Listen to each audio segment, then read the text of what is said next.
Hello, मेरा नाम है आरुषि और मैं क्लास 11th की स्टूडेंट हूँ। अभी मैं पीडब्ल्यू से ऑनलाइन पढ़ाई कर रही हूँ अर्जुना बैच 2025 में।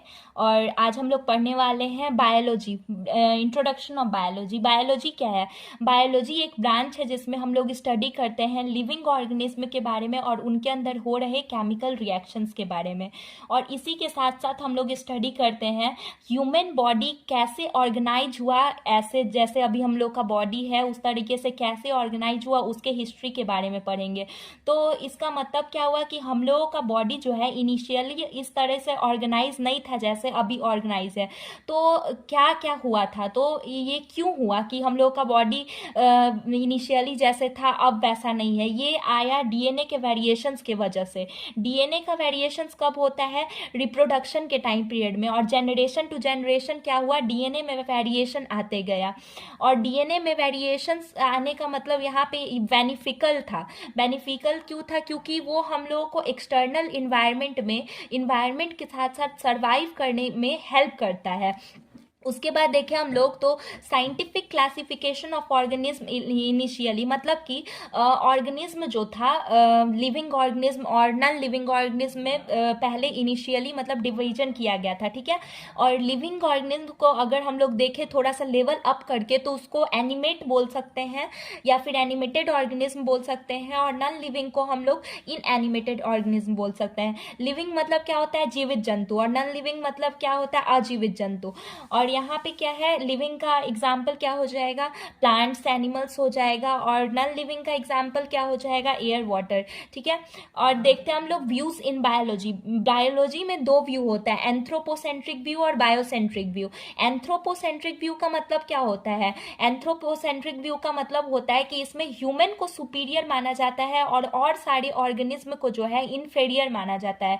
मतलब कि अगर एग्जाम्पल ले कि अगर क्लास में कोई एक स्टूडेंट हो, उस स्टूडेंट को मानते हैं कि हम वो बहुत ज़्यादा सुपीरियर है, उसको सब कुछ आता है। लेकिन हम लोग और सारे और स्टूडेंट को हम लोग मानते हैं कि बाकी सबको कुछ नहीं आता है, एक स्टूडेंट को सब कुछ आता है, ठीक है।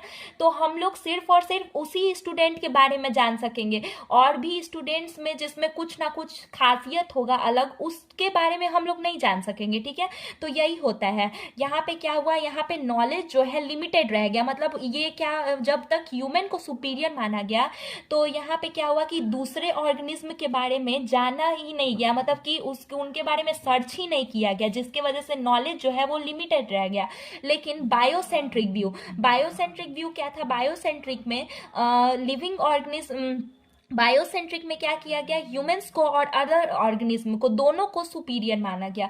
और दोनों को सुपीरियर मानने की वजह से मतलब दोनों को इक्वली ट्रीट किया गया। और इक्वली ट्रीट किए जाने की वजह से क्या हुआ कि सारा जितना भी ऑर्गेनिज्म था वो क्या हुआ, सबके बारे में स्टडी किया गया, रिसर्च किया गया और सबके बारे में पढ़ा गया, ठीक है।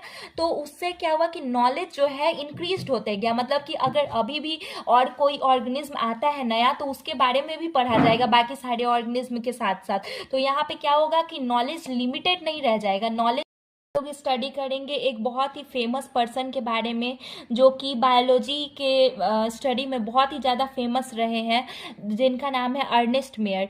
अर्नेस्ट मेयर का बर्थ जो है वो 1904 में हुआ था और इनका डेथ जो है वो 2004 में हुआ था। इस बीच का जो ड्यूरेशन है वो 100 ईयर्स का था। इनके लाइफ में 100 का बहुत ही बड़ा इम्पोर्टेंस था, क्योंकि सबसे पहले तो इनके बर्थ से लेके इनके डेथ तक का जो ड्यूरेशन है वो 100 ईयर्स का रहा।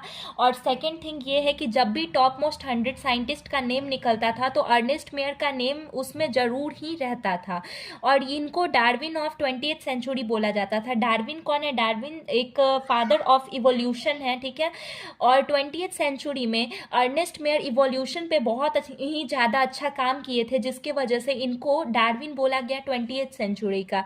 और इनको ये मतलब 3 क्राउन ऑफ बायोलॉजी इनको मतलब मिला है। 3 क्राउन ऑफ बायोलॉजी क्या है? बाल्जन प्राइज है, इंटर प्राइज फॉर बायोलॉजी और क्रेफ्ट प्राइज है। और ये बहुत ही ज़्यादा फेमस पर्सन थे बायोलॉजी में। Thank you.